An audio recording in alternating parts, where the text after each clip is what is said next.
উপকূলবিধি লঙ্ঘন করে পূর্ব মেদিনীপুরের সমুদ্র সৈকত মন্দারমণিতে নির্মাণ, গ্রেফতার 32। মন্দারমণিতে পরিবেশ আইন ও উপকূল বিধিকে বুড়ো আঙুল দেখিয়ে সমুদ্র সৈকতে অবৈধ নির্মাণের অভিযোগ। জেলা পুলিশের অভিযানে গ্রেফতার হলেন ভিন জেলার 32 জন নির্মাণ কর্মী। রবিবার বিকালে মন্দারমণি কোস্টাল থানার পুলিশের একটি দল সৈকত এলাকায় টহল দেওয়ার সময় 3টি পৃথক স্থানে এই বেআইনি নির্মাণ কাজ হাতে নাতে ধরে ফেলে। পুলিশ সূত্রে খবর, সরকারি জমি দখল করে চলাচলের রাস্তা বন্ধ সহ সমুদ্রের জোয়ারের এলাকায় শিবম কোকাবাবু রিসর্ট এবং একটি নতুন বহুতল গড়ার কাজ চলছিল। পুলিশ দেখে অনেকে পালালেও হাওড়া, মুর্শিদাবাদ ও 24 পরগনার 32 জন কর্মীকে গ্রেফতার করা হয়েছে।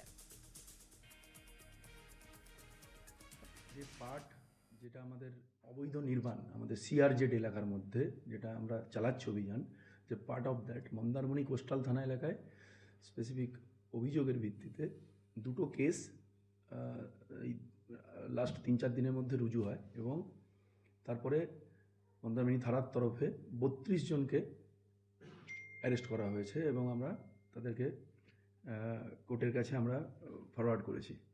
এবং একাধিক রিসর্ট যেগুলো বেআইনি এর সঙ্গে জড়িত ছিল, ন্যাচারালি তাদের এগেনস্টই এই ব্যবস্থাটা নেওয়া হচ্ছে।